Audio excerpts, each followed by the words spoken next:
Olá, eu sou Andressa Simonini, sou jornalista, diretora de conteúdo da Pais e Filhos, fundadora do juntosnasaude.com.br e eu estou aqui para apresentar mais um Lado a Lado Cast.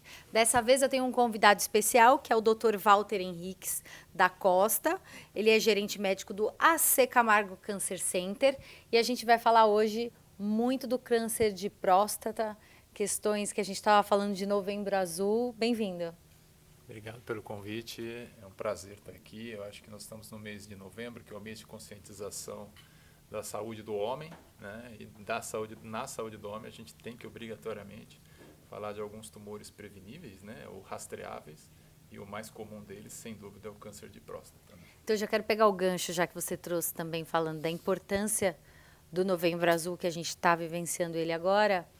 Mas para você me dizer assim, do seu ponto de vista, qual a importância de uma campanha de conscientização? O que você acha que pode agregar na parte de favorecer os tratamentos, as prevenções, uma campanha como o Novembro Azul? Eu acho que é interessante, Andressa, porque a gente ganha muito espaço nas mídias, né? Então, em termos de divulgação da importância, da relevância da realização dos exames preventivos que o homem tem que fazer pelo menos uma vez por ano, isso acaba tocando a população. Então, se não toca exatamente o homem, vai tocar alguma figura feminina em volta desse homem, seja a esposa, a mãe, a filha, que estimula aquele seu pai, ou marido, ou filho, a procurar pelo médico urologista para fazer seus exames preventivos. Então, o Novembro Azul nos dá destaque, nos dá divulgação a respeito do tema da prevenção, especificamente do câncer da próstata. Você falou da questão, muito da questão feminina. Muitas mulheres que acabam arrastando homens para fazer exames preventivos, né? É isso aí. Lá no AC Camargo a gente tem uma pesquisa de alguns anos atrás, Andressa. 70% dos nossos homens que foram marcar consulta conosco para fazer exames preventivos da próstata o fizeram por influência de uma figura feminina. Então, só 30% dos homens, por si próprios, atentaram para essa importância da prevenção e marcaram. 70% foi por influência ou agendamento de alguma figura feminina. E isso é uma coisa bastante característica. As mulheres, elas são acostumadas desde pequenininhas a frequentar consultórios ginecológicos, então elas estão sempre se cuidando, fazendo os exames, deixando tudo em linha. E o menino, ao contrário, o menino ele é criado com o rótulo de super-herói.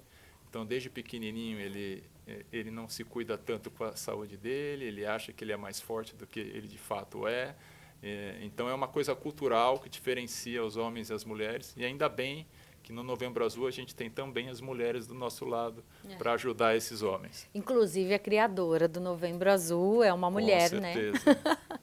Nossa querida Marlene. Marlene Oliveira. E aumenta o número de agendamentos em novembro, como se fosse um lembrete? Aumenta o número lá na AC Camargo? Não só de agendamentos, mas também de tratamentos. Porque esse paciente ele acaba fazendo o diagnóstico durante o mês de conscientização e a gente acaba iniciando a jornada terapêutica do doente em decorrência desta consulta que ele agendou durante o mês de Novembro Azul. Então, como a gente estava discutindo agora mais cedo aqui, rastrear o tumor de próstata é importante, porque ao fazer o diagnóstico inicial do câncer de próstata, a probabilidade de sucesso no tratamento é muito alta. Qual é mais ou menos a probabilidade? Nós temos, a nossa casuística, a nossa Camargo, tumores em estágio localizado, ou seja, estágios 1 e 2, nossa taxa de cura em 5 anos gira em 94%. Tudo bem? Se você fizer, ao contrário disso, um diagnóstico de um tumor num estágio 4, ou seja, uma fase metastática, a chance de cura se aproxima de 0 a 5% somente. Tá? Então, só para você ter uma ideia de grandeza da importância de se fazer o rastreamento e se fazer o diagnóstico numa fase inicial da doença. Nossa, realmente número chocante. E assim, falando de tumores urológicos, né, qual que é a prevalência no Brasil e como que a gente pode comparar, como ele se compara com outros tipos de câncer mais comuns no país? Então, o câncer de próstata ele é o principal tumor do homem, né? Então, quando a gente exclui câncer de pele, que são por uma ampla margem, os tumores mais comuns no Brasil, ainda mais pelo fato de a gente ser um país tropical, exposto a bastante raio solar. A próstata vem em segundo lugar, né? E aí você coloca dentro dos primeiros 7 tumores mais comuns no homem, você tem a próstata, bexiga e rim. São todos tumores urológicos. Então, quando você pega esse pacote todo, você vê a dimensão do quanto que os tumores urológicos são importantes para os pacientes do sexo masculino. E como é que está a acessibilidade efetiva do diagnóstico precoce de tumores urológicos nas diferentes regiões do Brasil? A gente sabe que quando a gente pensa em diagnóstico, prevenção e tratamento, cada Brasil é um Brasil, né? Cada região é um Brasil diferente, não dá para se comparar, né? Nós temos vários Brasis no Brasil, né? Nós temos o que há de melhor e o que há de pior, a dependência de onde você for atendido e qual vai ser a sua categoria ali no que diz respeito ao acesso ao diagnóstico e ao tratamento do câncer da próstata. Então, em específico o diagnóstico, uma coisa que vale muito a pena a gente reforçar aqui até para o seu público, é ter isso em mente. O diagnóstico ainda consiste de 2 exames muito simples. Então, são o exame de PSA, que é um marcador tumoral sanguíneo, e o exame de toque retal, que é um exame clínico, não demanda nenhum exame complementar. Quanto tempo demora esse exame para fazer? Não mais do que 30 segundos. Então. Tudo bem? Então, assim, é um exame indolor, rápido e extremamente relevante para nos fazer ter um grau de suspeição de que tem alguma coisa errada naquela próstata. E aí, a partir disso, é que a gente vai iniciar toda a esteira de diagnóstico, que aí inclui a realização de exames de imagem e a biópsia da próstata. E quais são os desafios que o SUS, né, enfrentados pelo SUS no tratamento de tumores urológicos? Eu sei que dá para escrever um livro, uma série, 5 temporadas, mas se você pudesse resumir, especialmente em estágios avançados da doença, como é que acontece isso no SUS? Eu acho que a primeira dor é o acesso, né? Então, esse paciente, por exemplo, que está nos ouvindo e agora vai querer agendar uma consulta no postinho de saúde para fazer seus exames preventivos. Então, o primeiro passo é o agendamento com um médico clínico geral da unidade básica de saúde próxima da residência dele. Depois disso, vem o encaminhamento para o especialista. E a gente sabe que, na dependência da região do Brasil, esse agendamento com o médico urologista, por exemplo, pode demorar. A partir do momento em que você tem uma suspeita, ou seja, o médico urologista fez o exame de toque e identificou que tem alguma coisa alterada, como eu falei, inicia-se uma esteira diagnóstica que também vai depender de regulação.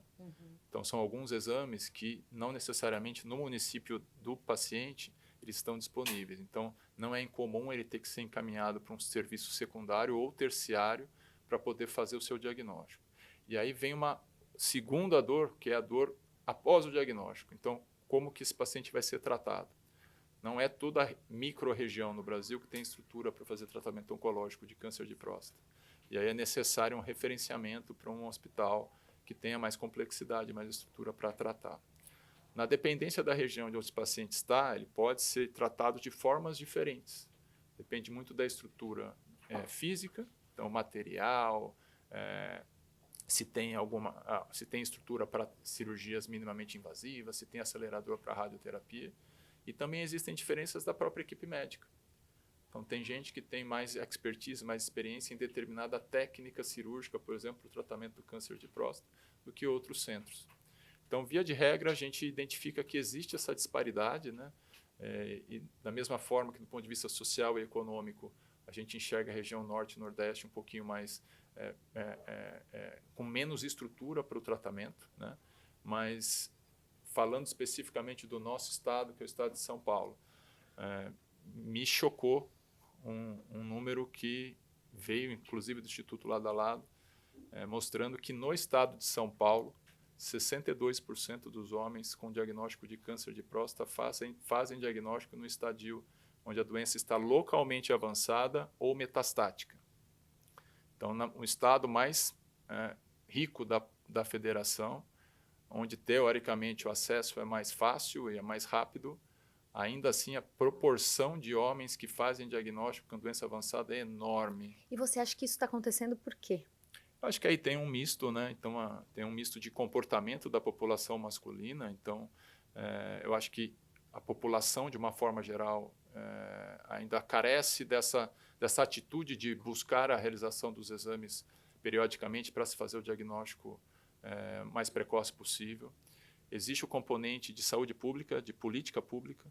Então, nós tivemos, no final do ano passado, uma nota técnica do Ministério da Saúde não recomendando a realização do rastreamento e do diagnóstico precoce do câncer da próstata. Isso também influencia, né? Porque o paciente não se sente também estimulado a procurar, já que o Ministério se posiciona de uma maneira contrária ao rastreamento do câncer da próstata. E o terceiro, que é a dificuldade, como eu falei, de acesso. Muitas vezes as pessoas querem fazer exame, eles procuram pelo serviço médico para fazer, mas não conseguem ter o acesso para a realização, nem agendamento da consulta e a realização dos exames necessários para se fazer o diagnóstico. Né? E hoje em dia tem tratamentos avançadíssimos, né, em relação à tecnologia e de sucesso. Isso a gente enxerga. Você acha que isso também é um dificultador, porque ele acaba ficando mais caro? Todos os protocolos que são feitos são individuais, de pessoa para pessoa. Como que você enxerga isso no futuro da urologia? Tanto esse avanço, mas também, ao mesmo tempo, como paga-se essa conta, né? Não tenha dúvida, essa discussão de economia na saúde é extremamente importante. Então, a gente sabe, por exemplo, para o câncer da próstata, se a gente for pensar em cirurgia, hoje a técnica que traz o maior potencial de benefício para o paciente é a cirurgia robótica, que não está disponível no SUS, né? Só que o que os estudos de custo-efetividade, por exemplo, da robótica têm nos trazido?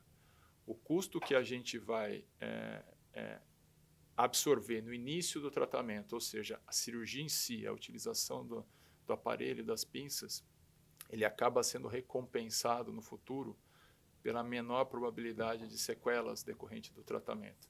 Então, o que a gente gastaria para reabilitar esse paciente, principalmente nas suas funções sexuais e urinárias, a gente economiza para colocar no início do tratamento, que é o momento da cirurgia.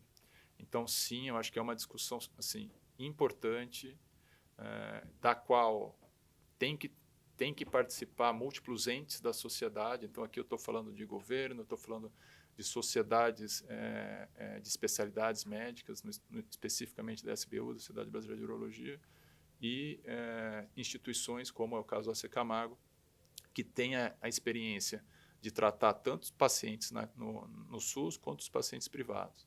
Lá, por exemplo, na CE, a gente fornece a possibilidade para o paciente fazer a cirurgia por videolaparoscopia, né? Que é uma cirurgia minimamente invasiva também, não é tão cara quanto a robótica, e que tem desfechos relacionados à cura, disfunção miccional e disfunção urinária muito semelhantes à da robótica. Então, acho que é uma discussão, a gente tem que fazer, mas eu acredito que a gente consiga fazer melhor do que a gente está fazendo até hoje. Quanto a isso, eu não tenho a menor dúvida. Tenho certeza. Bom, agradeço o seu tempo. É um prazer. Todo esse conteúdo que você trouxe para a gente. Muito obrigada a você que está assistindo e até o próximo Lado a Lado Cast.